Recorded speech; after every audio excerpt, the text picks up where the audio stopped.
Avaleu sa keraiti korona tuirara levai mero malamai mai kumuni no anda matani solsoli. Our first offering goes towards the payment of the whole, and I would like the deacons to come up and collect the first offering.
Happy Sabbath, church. Singata Vidacak. Saru Vidacak. God is good because He's blessed us with a wonderful Sabbath. Even though it's a bit chilly outside, I know that there's a bit of sunlight out there to support us in terms of warmth. And we're already feeling warm too because of the Holy Spirit that brings us here this morning. First of all, I would like to welcome our heavenly hosts, God the Father, the Son, and the Holy Spirit, and the unseen angels who are filling up these seats. And I think we are so thankful to the Lord that during our, chores that we are involved in, going to work during the week, for the Lord being protecting us along the way, keeping us from sickness. And I know that we would all love to come here and praise God in this Sabbath hour because of He's ever protecting us and also guiding us, blessing us individually and as a family so that we can come here into this hour of worship. I would also like to welcome some of our visitors. Today is our visitor Sabbath, and we are so thankful to see some new faces that are here with us today. I would like to read out some names. We have a Jack. Jack, wherever you are. I think you're Jack, Thank you, Jack. Thanks for coming. I think Jack is Mana's visitor. You probably go to school together. And so thankful that Mana is sharing the Word of God in school. And he was sharing with us last week. And we've seen a friend come along from Mana's school. Jack, we would like to warmly welcome you, my friend, this morning. And we hope and trust that the Word of God that we will hear today will be a source of blessing to you. I have a few other names here. Charlotte Tuinon. I think now he's always been coming to our church. Now we would like to welcome you again.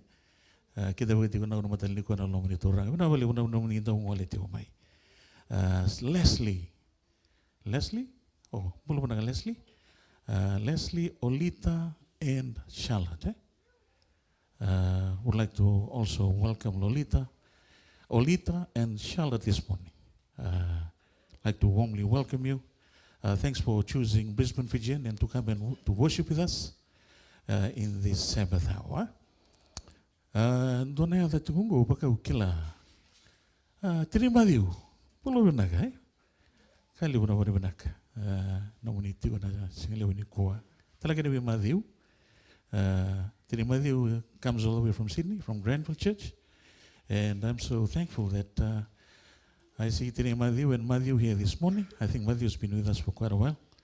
And kita begitu Tini Matthew, Matal Nikua, and Allah Monitoranga.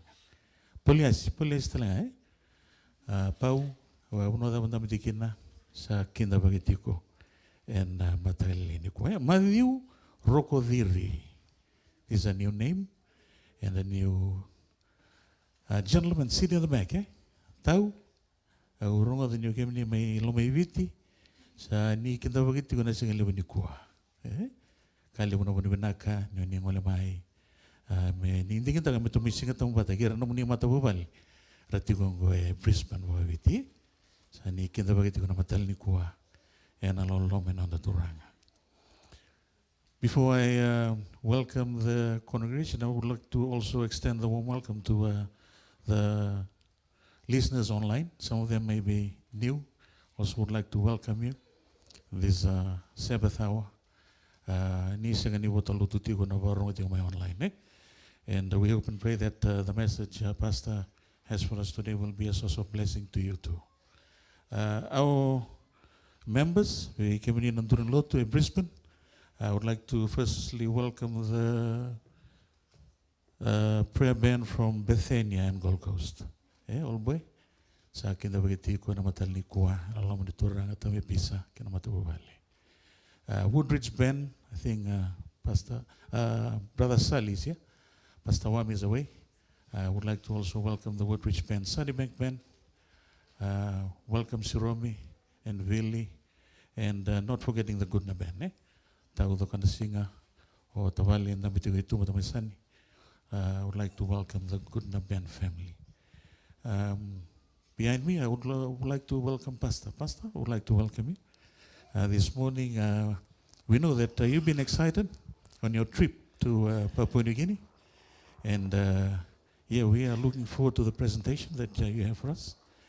And we hope and pray that God will bless the message that you prepared. And God will continue to bless you in a mighty way in your mission, in your work. And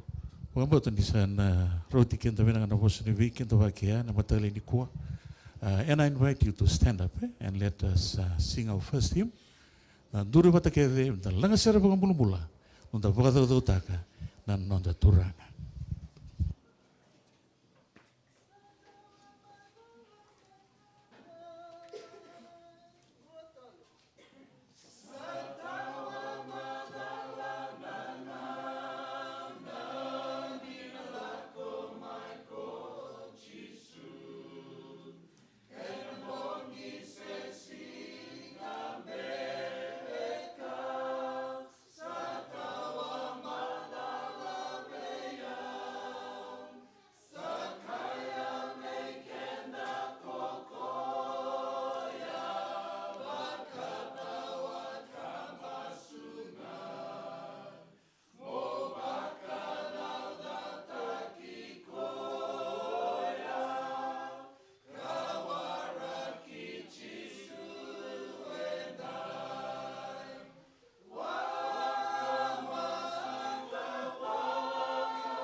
menda tiusom menda masu.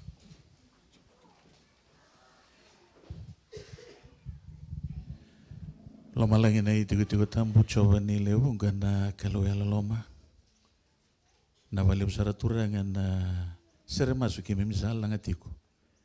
Ena ni memi wawa ka masu tiku wa ngumatua.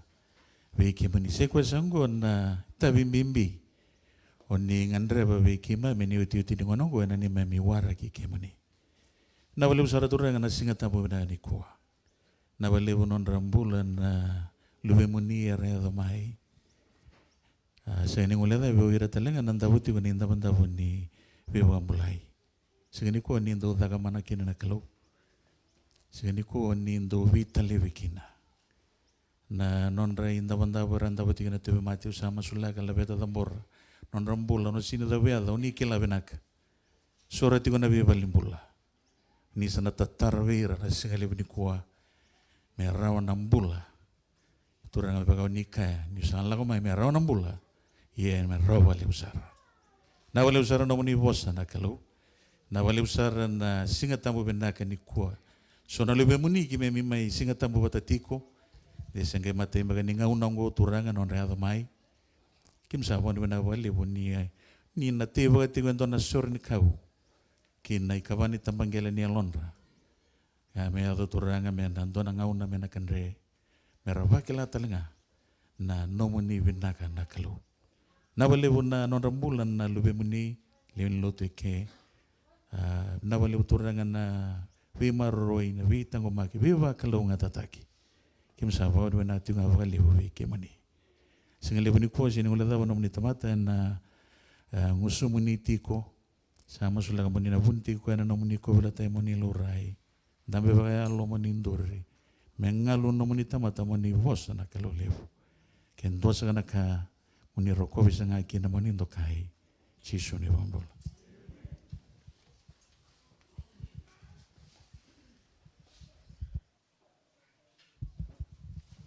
Na valiu ona tingumba gani non rai talan non ngoni. Kere kwa savaro tigo patir ngoni kids come up. This is your time. If you could come up and fill the front seat here. For those of you kids are sitting at the back. So that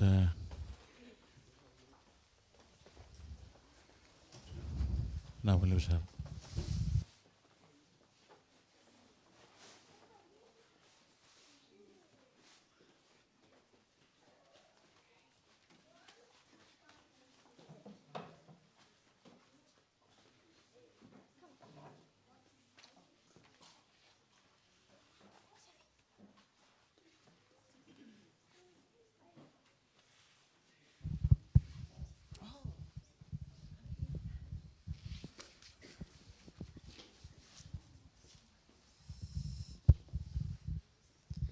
Vidacak. Oh, good morning, Roman.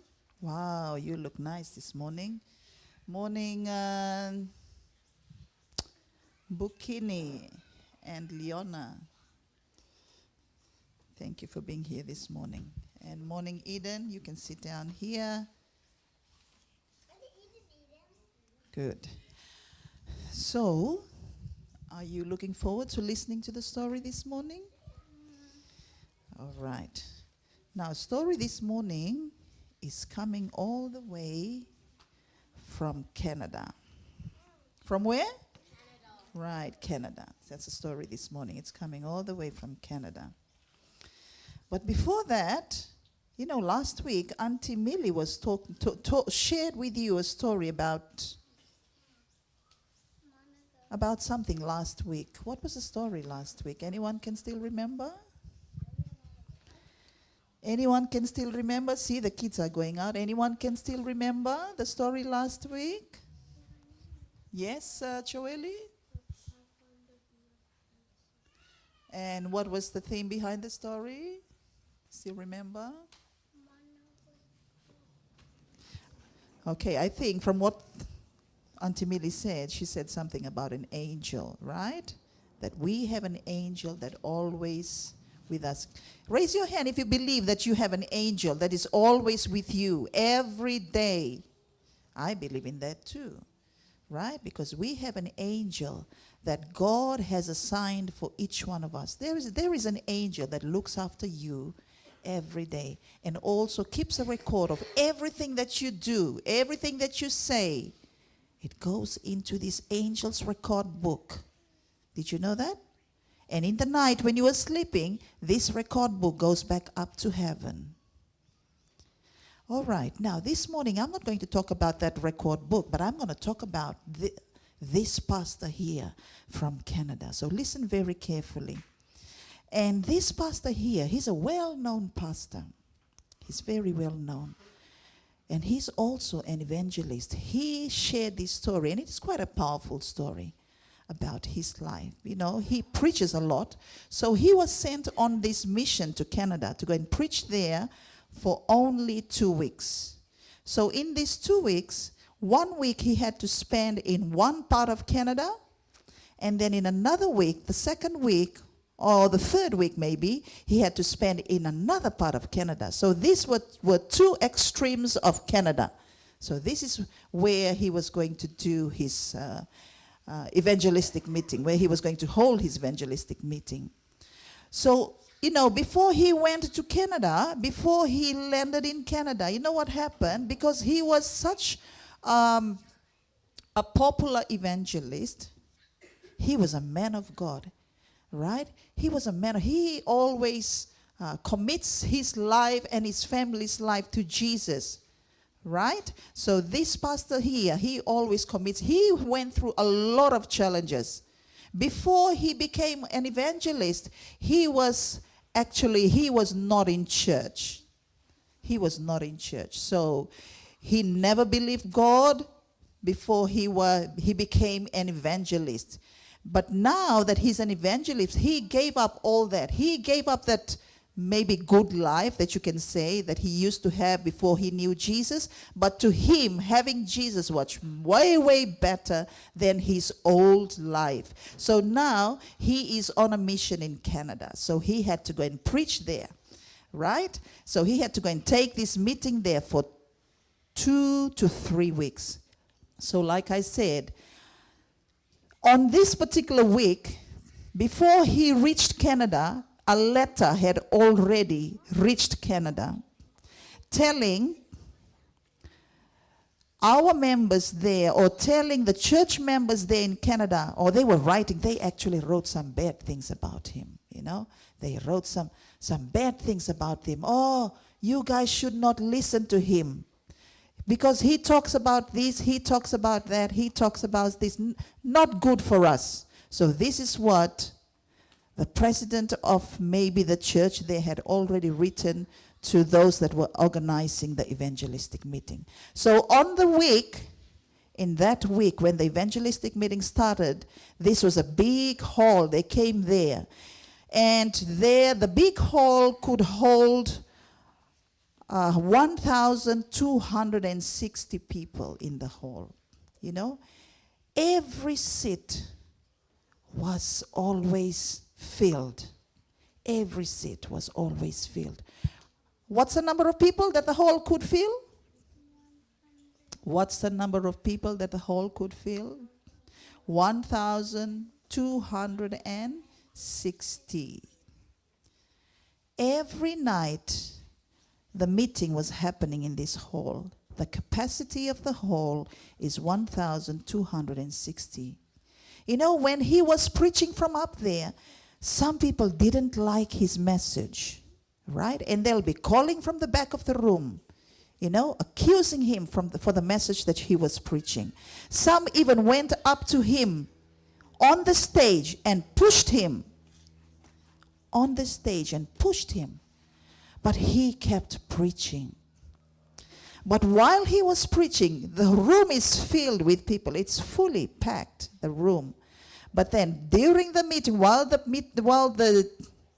preaching was progressing, the door opened. Are you guys listening? This is the best part of the story. Listen, Millie. When he was fully remember, people from at the back, they were shouting from the back. They didn't like some of the message that he was preaching, right? At some point, some of them even went up to him and pushed him. Physically, they actually touched him. You should not be preaching this message. But then he kept on preaching. And then while the preaching was going on, the door opened. Everybody was seated. And then you know what? In that hall, there was one seat that was always available. All the seats were filled except for this seat. And when the door opened, a Down syndrome walked in. You know what a Down syndrome looks like? A Down syndrome, he's a bit different from us. It's a Down syndrome kid. His tongue was hanging out, right? This Down syndrome here walks in. You know where he sits? He comes and sits in that vacant seat. So this was the first night. Second night, third night, this is what happened every night. While the preaching was going on, even though there was commotion during the preaching, people were shouting, some were just there to come and listen and attack the preacher, attack the pastor, but he continued preaching. But every night, this Down syndrome, while the message or the preaching was going on, he was the last one to walk in. So this seat was always available for him. He just came in, he walked there, sat there. When people went up to the stage to physically, push the preacher, you know what the Down syndrome kid does? He stands up, he goes up to the stage, and he goes and holds the preacher, hugs him nicely, pats him, right? He's a kid, Down syndrome kid. And then he goes back and sits down, and the preaching continues. It was like that every night. This Down syndrome kid was always there. So whenever there was some physical violence going on the stage, he will walk up to the stage, and he does that to the preacher. So the meeting finished in this part of Canada. And the preacher was thinking, how does this Down syndrome kid come to the meeting every night? Who brings him to the meeting? He's a kid, and he's got that condition, He should be coming with his parents. So the preacher was thinking about all those questions. And then the following week, he was going to travel to another part of Canada. He was going to take the plane. So he took the plane to another part of Canada. Now the preaching started again. And the same thing happened, because the letter about this pastor had already gone to Canada, spoiling the pastor's reputation. So when he was there in the other hall, the same thing he could see. All the seats were filled except for one. One seat was always available. But when the pastor went there to this other side of Canada, he was beginning to miss his Down syndrome kid. He felt that this Down syndrome kid was not a normal kid, right? So on this other part of Canada, while he was preaching, and you know what happened? In the middle of his sermon, the door opened. Remember, he flew to this other part of Canada. The door opened, and guess who walked in? The Down syndrome kid. Yes, but remember, this is far from where he was preaching before. He flew to this other part of Canada by plane, and he walked in, and he sat down, and he was listening to the preaching.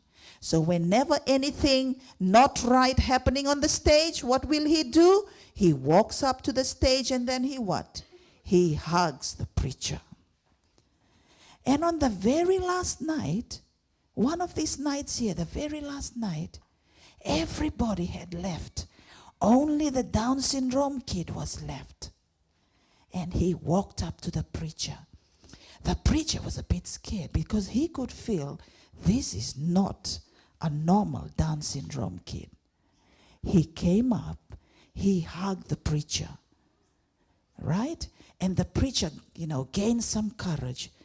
he was thinking, I'm going to ask him who he is. So he pushed the Down syndrome kid to the back. And then he asked him, are you a human or are you an angel? And you know what he said? He looked up. This is the kid.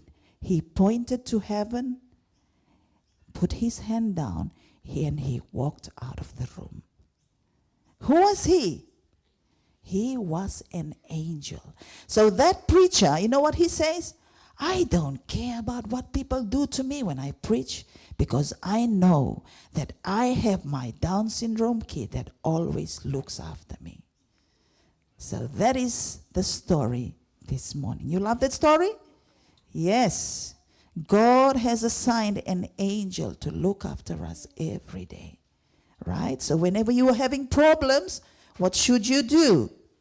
You should pray, because God has assigned. There's an angel that looks after you every day that has been assigned by God.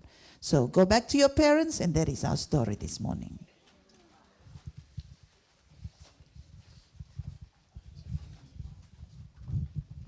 Thank you, Auntie Sai, for the wonderful story. And I would like to welcome a few sisters and a brother who just walked in. Na besar na mundo ngole mai na Rama, and also a brother who's sitting at the back there. Bro, I would like to welcome you to this wonderful Sabbath hour, and we hope and pray that the message that we'll share today will touch your heart in a special way. Sa sura teruti kon Levi na tirara merong ngole dengamai invite the deacons to come up. Merong may kumuna anda isol-isol.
Let us pray. Father in heaven, we want to thank you for a beautiful day. We want to thank you for every single person who is here. We thank you, Lord, that you provide for us, and Lord, we could also provide for our families, but also think of those, especially those who need to be reached by the gospel of Jesus. And Lord, we thank you for this offering and for the tithes that have been collected. We pray that you will bless it, and that it will be for the eternal good of people. And we ask this in the name of Jesus. Amen.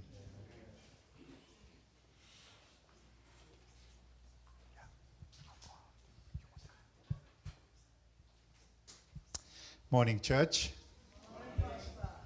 How is everyone? Good to see you all. Beautiful day. I am so glad that this rainy period is over, and that we have every day beautiful sunny days. Actually, in my family, my daughter and my son, for the last 3 days, they would wake up very early, so just to catch these beautiful sunrises down on the bay. And so they've been taking good photos and videos of those. It's really nice to be in Queensland during this time, isn't it? It is. Today I'm going to take you somewhere else. I'm going to take you all the way to Papua New Guinea. As you know, I have been to Papua New Guinea. And, let me tell you the whole story. Sometime last year, I got this message from the president of our conference, basically asking if I would like to be involved in PNG for Christ 2024. So I replied and I said yes, and then I forgot all about it, you know. And it was maybe 4 months ago, that I get another email and say, we need to start preparing for it. And I said, oh yes, I did reply to that. I really didn't know what to think about PNG for Christ. I didn't get much information. I didn't know what were the preparations that were happening in PNG. All I knew is that this was going to be evangelism, and then I was going to go to a place that I was assigned, and that was it. I did not know so much more that was behind the scenes. But I can honestly tell you that what happened in PNG was incredible. It was the work of God that I just pray that it's going to happen here in this country. I look forward to the time when we are going to rejoice with the fact that same results and same display of God's power will be present here in Australia. I do believe that behind the scenes, God is working and preparing for such a time as this. We have come to the stage of the history, especially of the Western world, where things are changing in the minds and hearts of people, where people see that the culture has gone so crazily astray that what is not normal has become normal and acceptable, and what is normal has become unacceptable. And somehow people realize this is crazy, this is not right. And people are starting to stand up for it. And they wonder what is behind this. And they realize that the essence and the foundation of society is rooted in Judeo-Christian beliefs. So people are starting to open their eyes to the fact that God is real and that things are changing. And I'm so glad. And I think we are getting into that time. I'm sure we are going to see a great harvest in Australia. Do you believe that?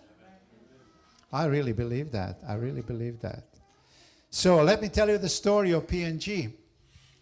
I'll tell you a little bit about the trip itself. My major part will be number 2. I was so convinced that God was fully at work. As you can imagine, there were so many people who were taking evangelistic series, who were preaching and sharing the word. But mainly this was God at work, and I will tell you why.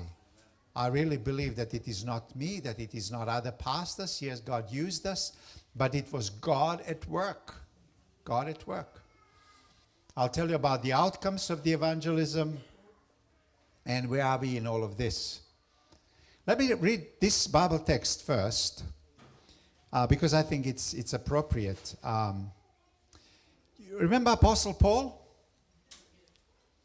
And the story of Apostle Paul, Saul becoming a Paul and then becoming a vessel in the hands of God to spread the good news of the gospel outside of the boundaries of Israel into the Asia Minor. Actually his local church was the church in Antioch. So that was the base for Paul. And from that local church, Paul would go from place to place, from place to place, from place to place, and he would plant the churches and organize the churches. And then he would come back to Antioch, and then he would give a report to the local church. So this was on one of those occasions when he came back from a mission trip.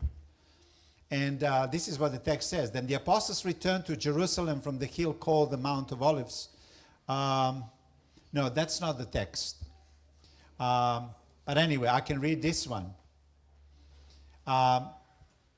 they all joined together constantly in prayer along with the women and Mary, the mother of Jesus, and with his brothers.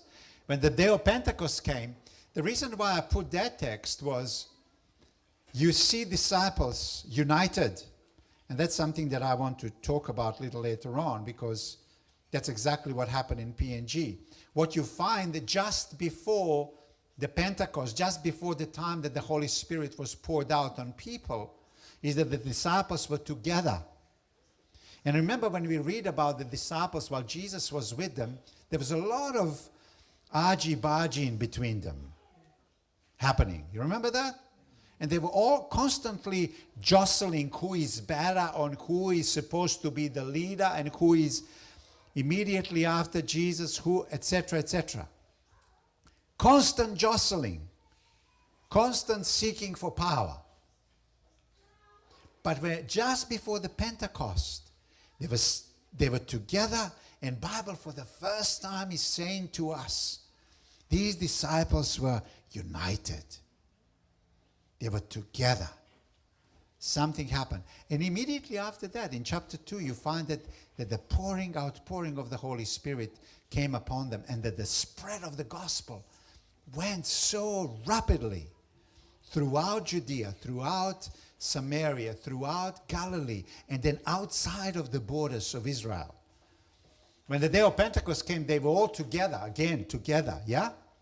All together in one place. Suddenly a sound like a blowing of a violent wind came from heaven, filled the whole house where they were sitting. And you know, suddenly Peter was standing there in Jerusalem, near the temple, and thousands of people were there.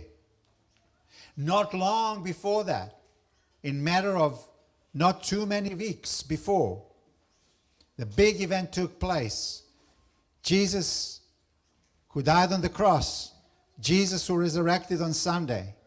And this is the first time after this event, there at the temple, with thousands of people standing, Peter stood before them and started powerfully preaching to them. And he says, what I'm talking about to you, you know, you have seen him. Many of you have experienced him. So many of you were healed by him. So many of you have seen him when he resurrected. He appeared to 500 of you, and you have rejected him. We have crucified him. And people said, what are we supposed to do? Remember what Peter said? Be baptized. Become disciple of Jesus and become the follower of Jesus. Peter replied, repent and be baptized, every one of you, in the name of Jesus Christ for the forgiveness of your sins, and you will receive the gift of the Holy Spirit. The promise is for you and your children and for all who are far off, for all whom the Lord our God will call. With many other words, he warned them and he pleaded with them, save yourself from this corrupt generation. Isn't that a message for today? Save yourself from this corrupt generation. Those who accepted his message were baptized, and about 3,000 were added to their number that day. Okay, so, Church United. Before the evangelism PNG for Christ started, there was a health message or health outreach in a number of places throughout PNG. And so especially medical workers from Australia went, and it was an amazing thing. We had a number of people from our church who went, and their testimonies you should have heard of people coming in hundreds and thousands. There was a doctor, an eye specialist, who would make 400 cataract surgeries in one single day. 400 cataract surgeries in a single day. We had a missionary from our church who is a dentist, and she had performed hundreds and hundreds of dentist-related work on patients in PNG. So imagine there was this health work that was taking place, and following in the footsteps of that missionary work we came in for PNG for Christ. Can you believe that all Adventist missions and Adventist Union in PNG were involved? Every single church. I've been part of an Adventist church for many years. I've been pastoring church for 28 years. And I have never ever seen in my life, when I lived in Europe, when I came to Australia, I have never seen church united as what I have seen in Papua New Guinea. If you can imagine, from the president of the union, all the way to every single mission, all the way to every single church, all the way to every single company, everyone was united in mission for Christ. Can you imagine that happening? You can only dream, and we should dream and pray that this will be the case in Australia. All churches involved. Well, I wrote there 2,000 sites, but this was not, it was more than that. It was 2,300 sites where evangelism was taking place, all across Papua New Guinea. 2,300 sites involved in PNG for Christ. We left on the 24th of April, and it was a little bit of a shock when I came to the airport at Brisbane. Suddenly I see all these pastors, from all around Australia coming to Brisbane, and so we were going to take off from Brisbane airport. There was about 40 of us who gathered in at the Brisbane airport. Altogether, there was about 200 and something pastors from Australia and New Zealand. I've seen quite a few from Fiji and from Solomons, and a couple of other countries from Pacific Division, South Pacific Division. So there was this great gathering of us at Brisbane Airport. These are all pastors from all around the place. Some of them you might recognize. Maybe you recognize Henry, who is there on the right-hand side. We became really good friends, and I'll tell you a little later about Henry. You recognize the guy to my on the right-hand side? Pastor Terry Johnson, the president of Australian Union. He was also in the city of Lae, where I ended up, and he was there preaching on the side as well. I want to show you this guy to my left. What's his name?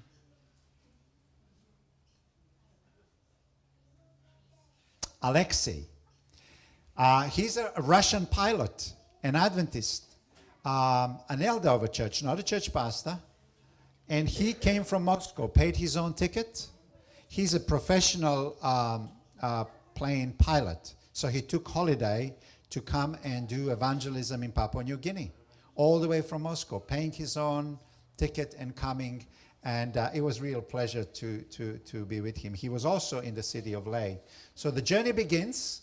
So we eventually land in the city of Lae, about 300,000 people, down on, it's a port city, second largest city in Papua New Guinea, the city that supplies much of the country, all the way to Highlands, Goroka, and all those places on the islands as well.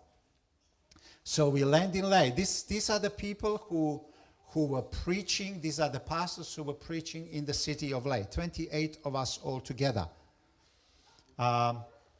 This is a little video. We land in Lae, and let me tell you a little bit about Lae. One thing that you can't miss is that it's raining all the time, okay? So every single day, there was not a day when it didn't rain. Every day. But I'll tell you something very significant about it later on.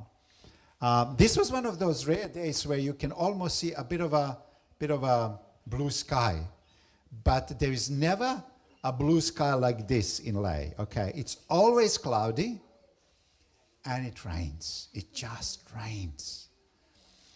The weather was humid,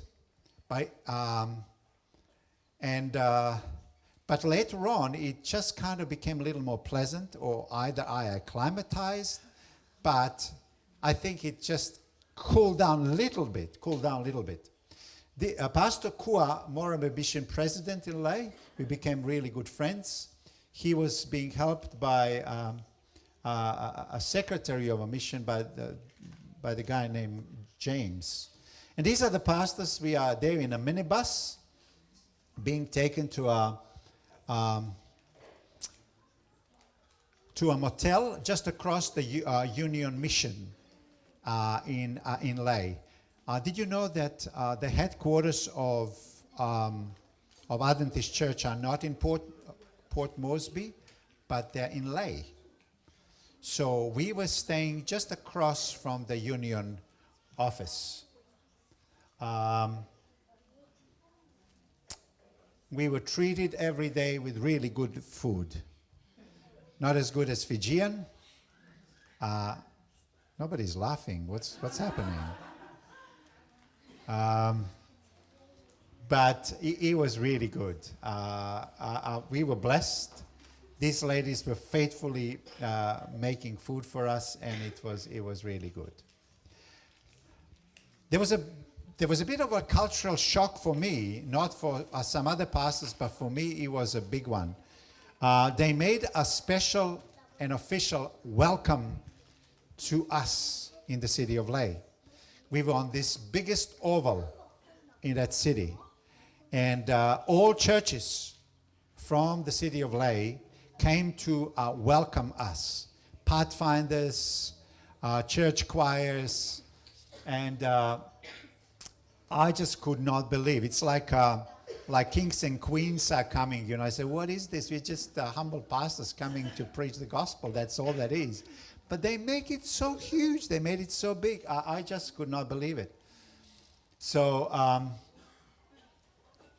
at nighttime, this was a dinner prepared by the mission, Morabi mission, just before the evangelism would start.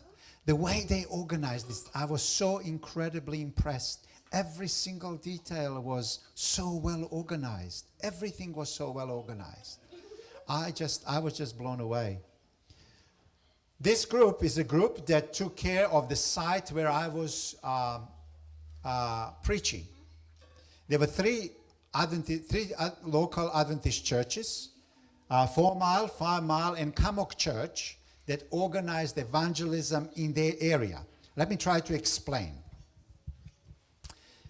Imagine Mount Gravatt and the next suburb. Let's say Holland Park. And the next suburb, what would be the next suburb? Coopero, Green Slopes, okay? It's even tighter than that, and with less people who live there. So they had 3 churches from those 3 areas, and we were kind of smack in the middle. So they prepared all that, they made the preparation in all those locations, and we would occupy the oval. So we had a stage and an oval that could fit 15,000 people. And so people from these areas would come every night. And imagine there were 28 sites in the whole of the city, which gives you an idea that kind of the whole of the city was involved in evangelism. So it was kind of densely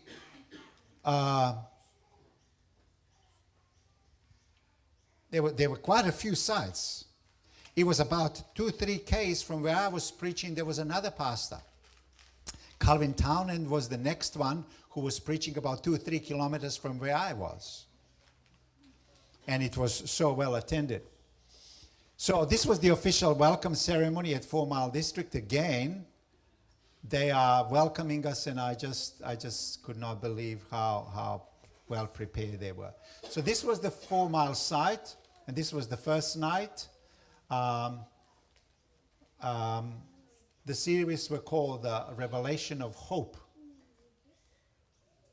Can you put a sound on?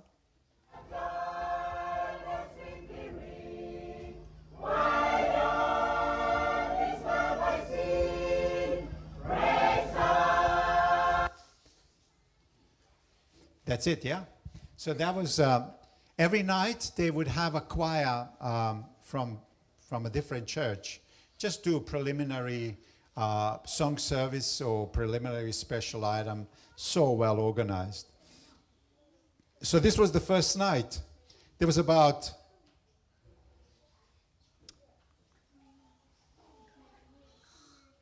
3,000 to 4,000 people the first night who attended. Well, let me tell you a little bit about God at work that I observed. As you saw, the title of the series was A Revelation of Hope. So the book of Revelation was the main book that we would go to. But we wanted to share the great controversy story. And one of the things that stayed with people was something that I would repeat over and over again. And that is, every single one of us has a story, and we write a story as we go through life. And every single one of us loves a good book. Or if there is a good movie, we would watch a good movie, because what is good about a good book and a good movie is this. Things start well. Things start well even in your life. But then something happens. Tragedy happens. Things get complicated. And you can't find a solution. You need somebody to help you. Yeah? And somebody does come. A hero comes. Every good movie has those elements. Things go well, then there is something. Tragedy strikes. And you need hero. Hero comes. Hero resolves a problem, and then we live happily ever after. That's the truth. That's the truth. Hollywood will never go bankrupt. Why? Because we can never get satisfied with those stories. Because they're our stories. So what I was sharing with people is there is a story about every other story, and that is the story of the gospel. And that is the story about God. That is the story of a fallen angel. Everything was going well in the universe. Things were perfectly fine until this angelic being, Satan, comes. Lucifer comes and challenges God. Things suddenly go bad. In the meantime, and then the tempter comes. And there is this something that we call the fall. And God says, don't eat from the fruit. If you do, you will die. Tragedy hits. But then God promises there's going to be a hero who will come, who will resolve the problem of humanity. Do you see how our little stories, though they are big for us, are just swallowed in much bigger story? And that is the story of a great controversy between good and evil. And we find our stories find their fulfillment in a bigger story. So I was sharing that at 4 Mile. And I was going through chronologically with the major episodes of a big story that Bible explains. And you know, as I would share some and give some thoughts of this, people would just go into clapping. Imagine 10,000 people clapping as they hear the story of Jesus. It was amazing. Revelation of hope. So we could see that people were connecting with the story of the gospel. And I could see that they were connecting with the hero of the story, that is Jesus Christ himself. And you know what God did for us? As I said to you, rainy lay. Every day, people, it rains. Every people. Do you know when it didn't rain? Do you know when it didn't rain? And we would have presentations. It just wouldn't rain. Everybody knew that God put a seal of approval on these nights when the gospel of Jesus was being shared with the people. Imagine, 16 nights. Rains every day, but it skips from 7 to 8, at least. Typically, late in the afternoon, it stops. The afternoon stops, and then when we finish, it would kind of start in the night or in next morning, and like that every day. So it was God at work, full seal of approval, just rewarding the faithful servants who were preparing for this and who were united so that the gospel of Jesus would be shared with people. It was amazing. It was amazing.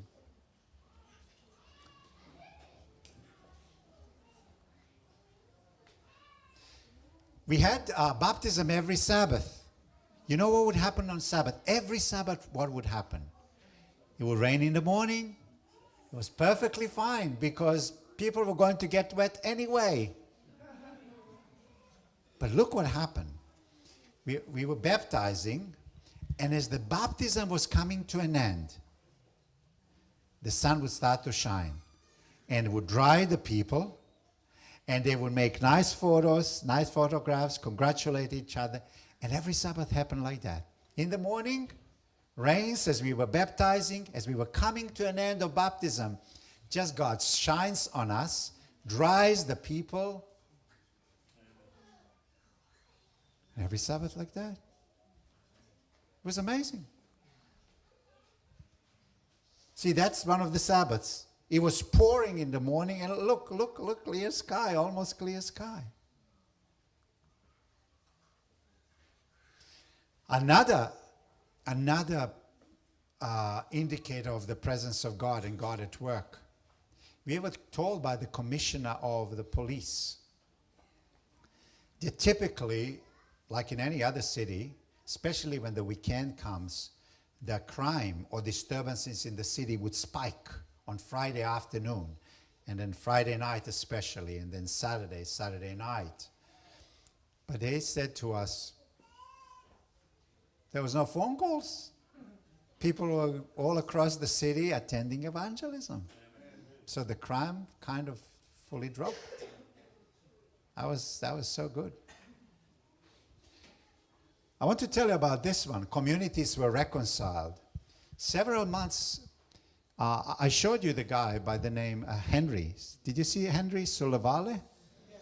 He's an elder of a church down on the Gold Coast. So he was one of the preachers. So he was assigned a site.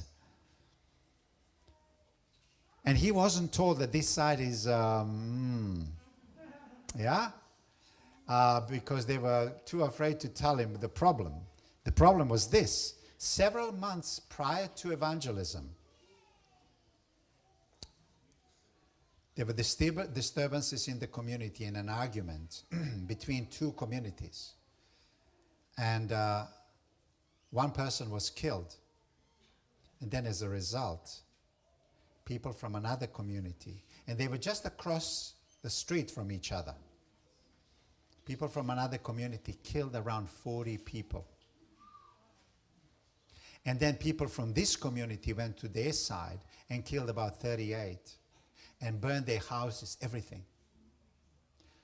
So Henry comes into this community, and on one of those ovals, in between the two communities, the gospel is being preached. People come every night. It started with about 3,000 people, but with every night, more and more people were coming, more and more people were coming. But he was not told that on the edges of the oval, there were constantly disturbances and kind of sparks happening on the outskirts of the oval. The last Sabbath, representatives from these two communities come to Elder Henry and say, they called him Pastor, I think, and they said, Pastor, tomorrow we would like to hold a reconciliation ceremony between the two communities. Amen. Can you believe that? And they did. That was another sign that the gospel is about peacemaking, and the two communities did reconcile. So we saw increase in attendance. The first night, as I said to you, between 3,000 to 4,000 people. Third night, when I shared the gospel, 10,000 people attended. 10,000 people attended. It was amazing. Fourth night, just people came like a river when I asked them if they would like to be baptized and give their lives to Jesus. I just put the number there, but I don't know. It could have been even 3,000. I don't know. There were so many that came down and that wanted to be baptized. It was just an amazing sight to see because people were connecting. People were connecting. One of the one-liners that I gave as I preached was, and I was really inspired by a mission president, Pastor Kua, who said to us preachers at the ceremony, at the opening ceremony, he said to us, "You came to us at the end of the world, and we are now at the time of the end. Is it just maybe possible that as the gospel reaches the end of the world, that the end of the world will come?" That was a liner. I said, wow. And I would share this with people in 4 Mile District. And as I said that, it was one of the most amazing applauses that I've heard in my life. One of the one-liners that I said when I spoke about the second coming of Jesus was this. I said, I'm going to lift off in Brisbane, and you are going to lift off in Lae, and we are all going to meet up in the air, and we'll go travel together with Jesus. And they were just taken by that. As the gospel of Jesus was shared, it was just incredible to see people responding. This is your public stand. See, those people, they just came and they said that we want to be baptized. God is doing mighty things in 3 miles, in 4 miles, in 5 miles, in this area. This is a unique opportunity. The Bible says that when the gospel is preached to the ends of the earth, That's one of the things. So that's the liner. and we are here at the ends of the earth.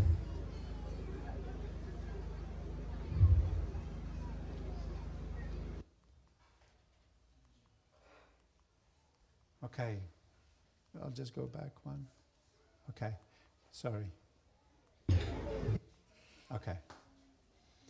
One Wednesday night we had a prayer session, and if you imagine that we divided the whole group into smaller groups where we had a prayer time. It was so beautiful to see people praying. I asked the church members to form these small groups. If you can imagine, people were coming from 3 different churches, and then they would mix with the rest of the people, and then they would form small groups. I asked them to get to know people, to get to know their needs, to connect with people, ask them what they would want to pray for. So this was a big prayer session on Wednesday night.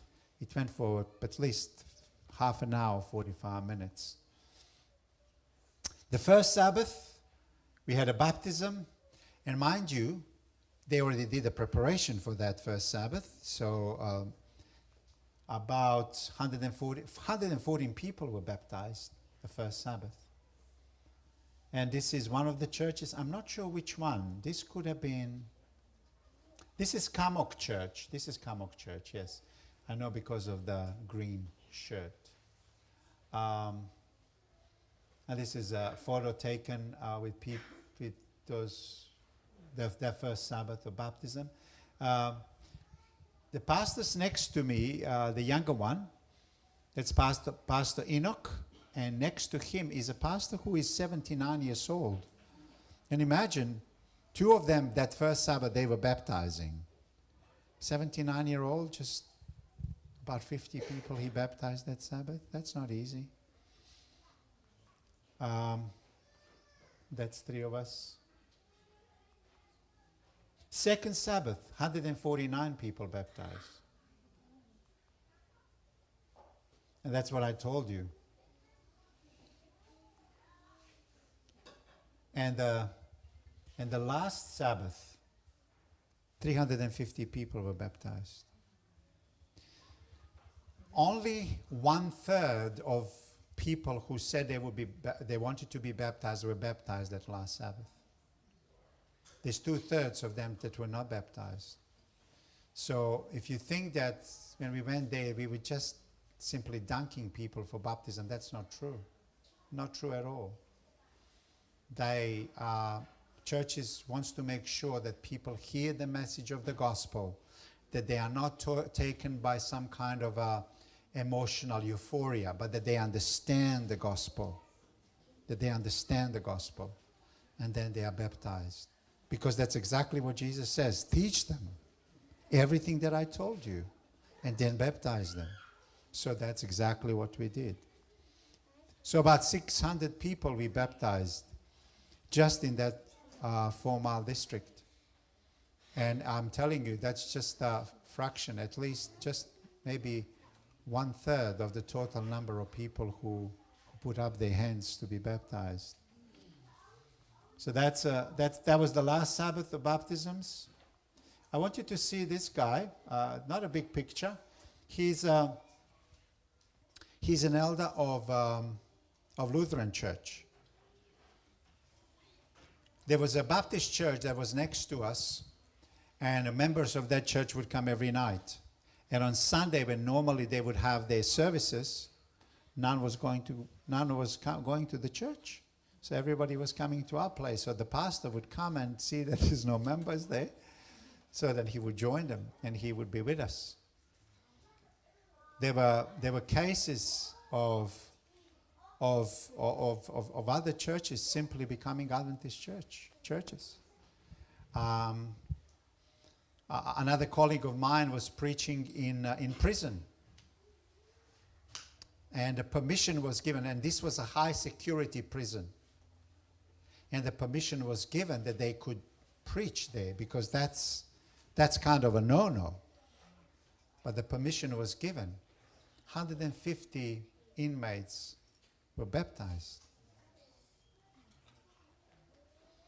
This gentleman here, I baptized him. He's a mayor of a town, and it was really good to hear his testimony. He was so glad and so happy that he gave his life to Christ. Well, these are the inmates that I just told you.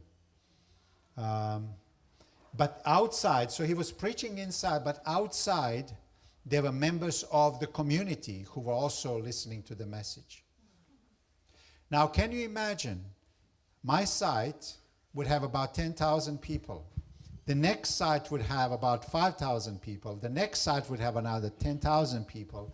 And so throughout Ley, that had about 300,000 people.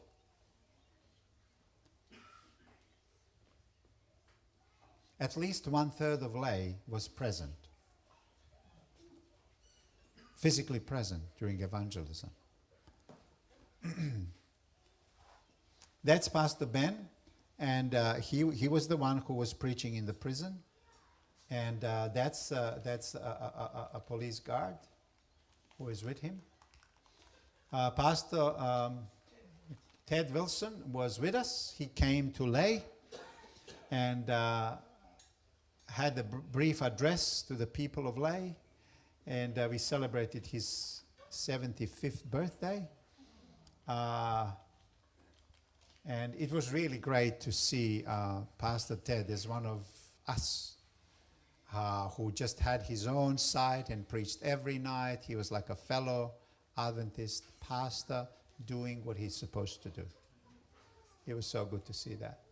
This is Roy, and this is now in the union office, and he was consistently getting the information from all across Papua New Guinea about the attendance and baptisms, and we were basically in those same offices, and every day he would come and tell us what's happening all around Here PNG. with Roy. Roy is part of the That's right. union team. Put it He on. is the one responsible for all the statistics that come through on the different sites around Papua New Guinea. We have 2,000 That's Henry. sites, and he's about to share with us some information that's just come through all the sites. Thank you, Roy. Take it away. Thank you. Morobe missing. All of you are in Morobe missing.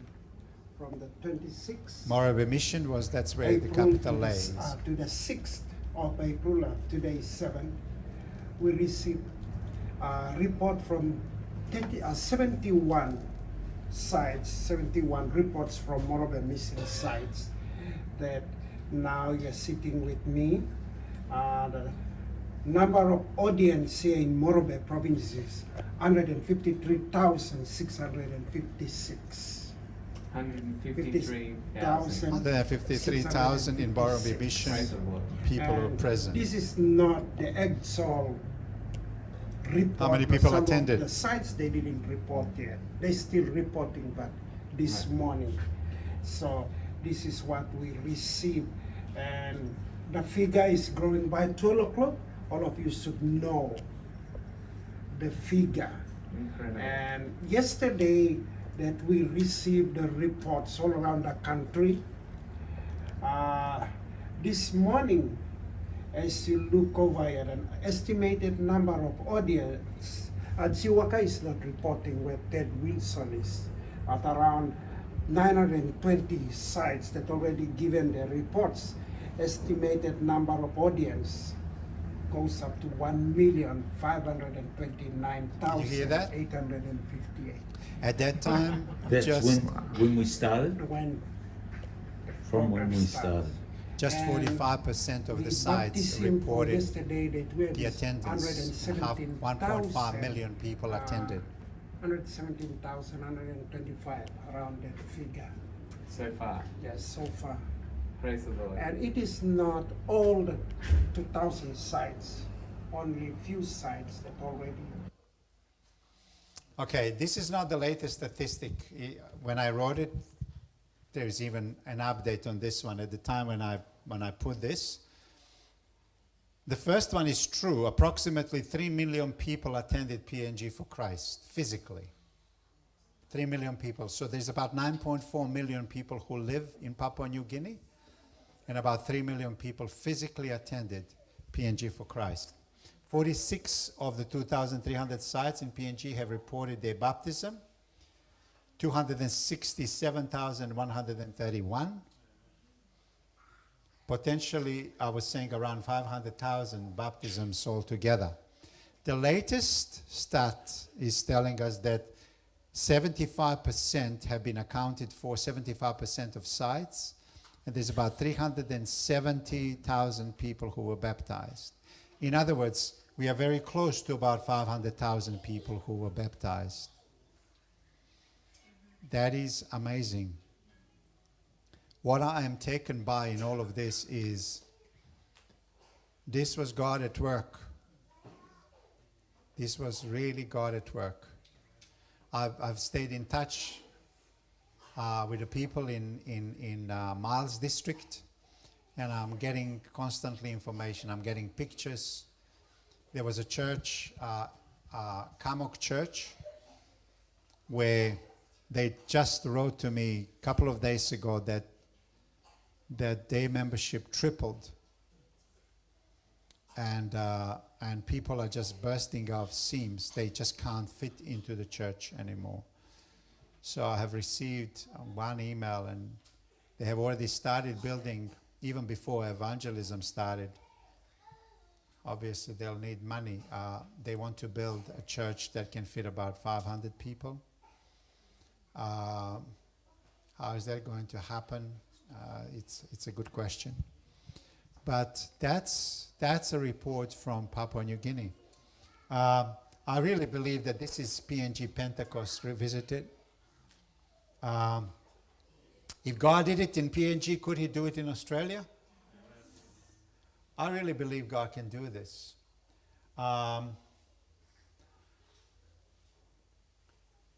God's timing is perfect. I can see that the time has come for us as well. The world is not the same as was yesterday. I believe yesterday was harder to proclaim the gospel. We have rightly as a church wanted to reach out to community with different kinds of programs because that's what the gospel is. You lighten the burden of suffering among the people. That's part of a gospel. But there is also part of a gospel which is the proclamation of the good news. And I think that time has come for us to proclaim the good news about Jesus. And I really believe people need to hear. People need to hear the gospel of Jesus. And that time has come. I want you to pray.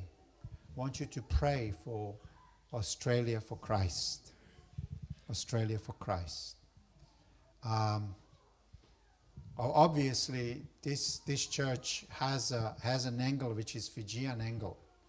But you always need to remember that we are part of a global church. That our first and primary goal is to reach to anyone who is around us, regardless of a race, regardless of a country. Gospel of Jesus breaks the barriers. It reaches to everyone. That's really what it is. That's what you read in the book of Acts. Time has come when we are to preach the gospel of Jesus to everyone. This will not deny the fact where we come from, etc., etc. But this will even enrich our national identity as well. But the gospel is reaching across to everyone. So I want you to pray that in the times of uncertainty in the world, where the cloud of even nuclear apocalypse is hanging over us, God wants people to hear the good news of salvation before Jesus returns again. So will you please pray? Will you pray for Australia for Christ, that this may become our reality? God bless.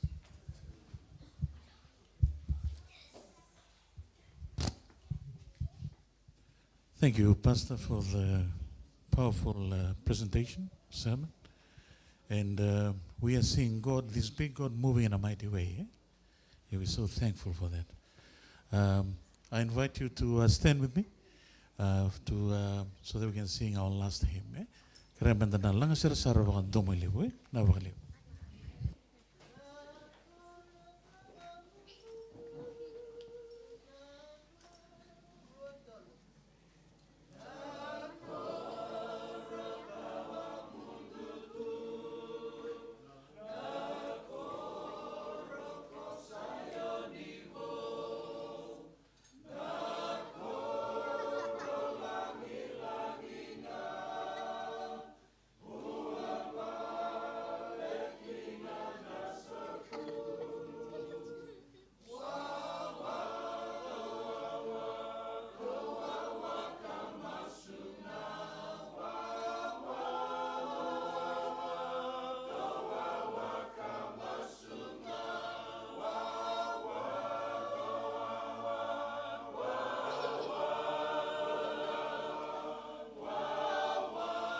Father, we want to thank you.